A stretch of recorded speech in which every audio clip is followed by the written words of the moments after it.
welcome to the channel. Gagawa tayo guys ng sauce ng kikiam at saka fishball kasi nag-crave si Jam. So pinanood ko lang sa din tong paggawa ng sauce. Lang siya, garlic, water, flour, brown sugar, tsaka of course chili. Tapos iluto siya in a medium heat, then stir mo lang, ganun. Ginawa ko na to last week kaso nag-crave ulit siya, kaya luto ulit tayo.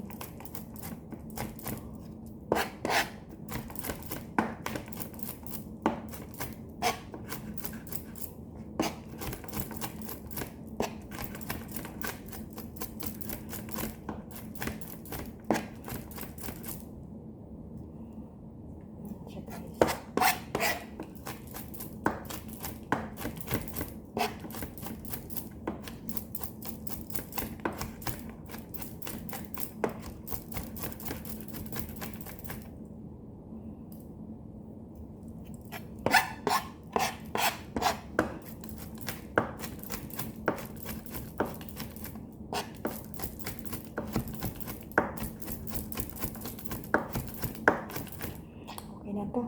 Pinong-pino na. Yan siya. Tapos, lagyan natin ng konting tubig. Mineral water, syempre.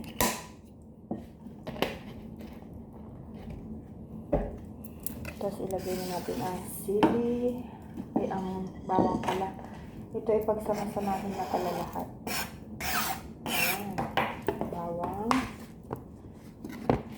Lagay ng sili. Siling pula. Lagyan natin yung dalawa.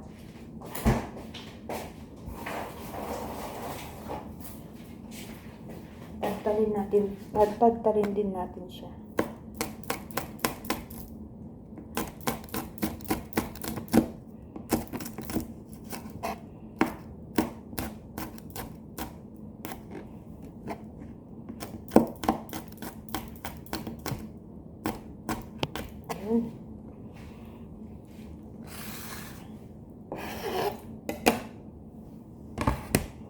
Tapos flour. Ito.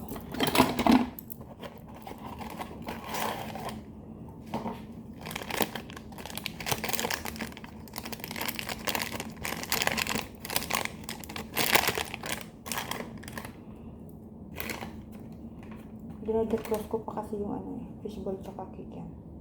1 kutsara at kalahati. Ayan.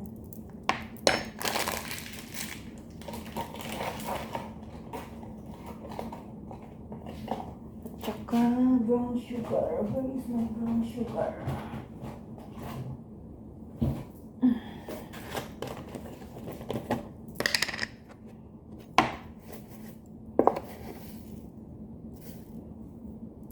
Same quantity din yung nilagay kong flour. Yan.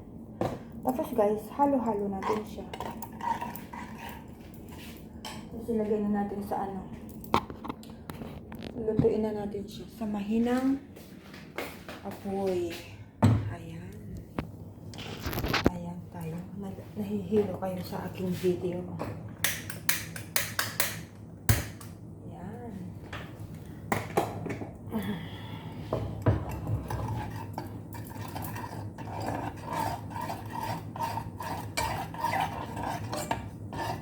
Tapos, stir lang siya hanggang sa makuha mo yung consistency niya. Oh, shuhay daw. Mahirap i-pronounce consistency niya. Yung kung gaano mo siya gusto kalapot. Ayan siya guys. Halo-halo lang. Halo-halo. Ganun. Yan. Halo-halo lang ng slowly halo-halo. Kasi yung apoy is lang siya, mahina. Ang buhay ng nanay ay masayang tunay. Masayang tunay.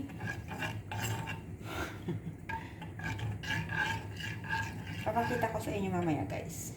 Bye! Tambay muna ako dyan. Ayan na siya, ang aking homemade sauce. May kulang pala akong nilagay, soy sauce pala. Konting soy sauce lang. At ayan na nga guys, malapit na palang maubos.